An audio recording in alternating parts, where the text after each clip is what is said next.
एक गांव में रामू और श्यामू नाम के दो भाई रहते थे।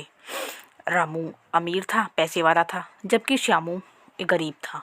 दोनों भाई पहले मिलकर एक जगह दुकान किया करते थे, लेकिन जब दुकान अच्छी चल पड़ी तो श्यामू ने उसको अब घर और मकान से अलग कर दिया। और रामू बहुत दयालु स्वभाव का था, इसलिए उसने अलग होने के बाद अपना कढ़ी चावल का ठेला लगा लिया। श्यामू की अच्छी दुकान होने की वजह से उसके ठेले पर बहुत कम लोग आते थे, लेकिन वो बहुत दयालु स्वभाव का था, इसीलिए वो गरीबों को खाना खिला दिया करता था। रामू की बेटी के पैर में चोट आई हुई थी, जिसकी वजह से वो चल फिर नहीं सकती थी और उसके इलाज के लिए शहर जाना पड़ता। और शहर में जाकर 2 लाख रुपए उसके इलाज में लगते, जो कि रामू के पास नहीं थे, जिसकी वजह से वो बहुत परेशान रहता था और उसका ठेला भी अच्छे से नहीं चल रहा था। शहर के डॉक्टर ने बोला है कि अगर छोटी का इलाज जल्दी नहीं हुआ तो उसका पैर खराब हो जाएगा। उसके पैर के लिए पैसे भी नहीं है। एक बार बड़े भैया से बात करके देखता हूँ, शायद वो दे दे। ऐसा बोलकर रामू अपने बड़े भाई श्यामू के पास जाता है। हाँ, मेरी दुकान तो वैसे ही बंद पड़ी हुई है। अब तो ग्राहक भी आने कम हो गए हैं। तुझे कहाँ से ला कर दूँ? अरे 2 लाख कोई छोटी मोटी रकम थोड़ी ना है, बहुत बड़ी रकम है 2 लाख रुपए। ऐसे ही समझ रखा है क्या? श्यामू अभी रामू पर गुस्सा हो ही रहा था कि तभी उसके ढाबे पर एक बूढ़ा व्यक्ति आता है।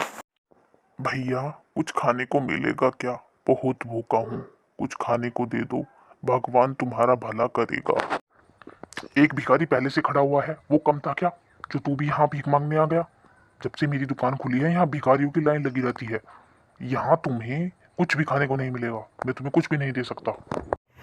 रामू समझ जाता है कि श्यामू कहीं ना कहीं उसे ही सुना रहा है, उसे ही सुना सुना कर बोल रहा है।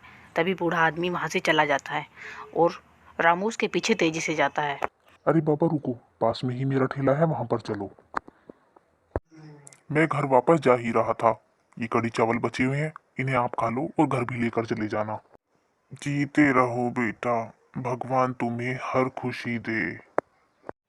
बूढ़ा व्यक्ति कढ़ी चावल को देखकर खुश हो गया और वहाँ से चला गया, लेकिन रामू अपनी बेटी के को लेकर बहुत परेशान था।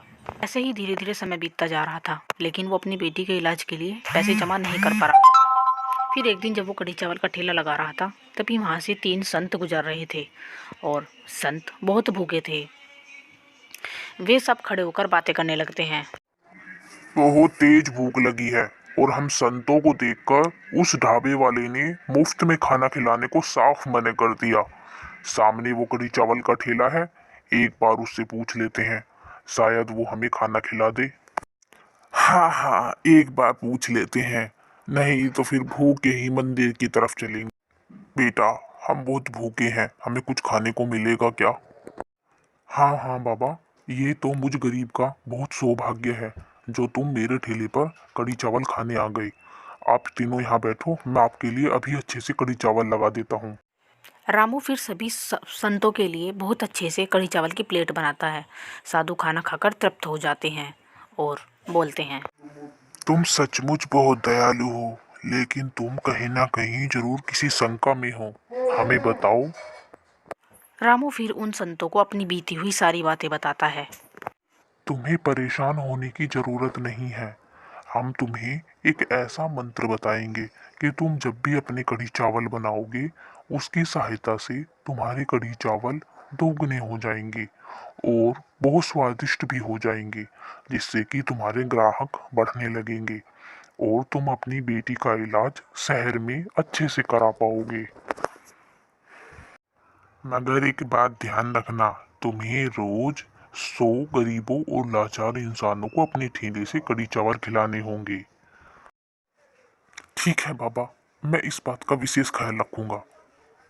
बाबा के कहे अनुसार अब रामू मंत्र पढ़ता और कढ़ी चावल बनाता और उसके कढ़ी चावल बहुत स्वादिष्ट बनते, जिसकी वजह से गांव से दूर दूर से, गांव और शहर से लोग उसके ढाबे पर खाने आते।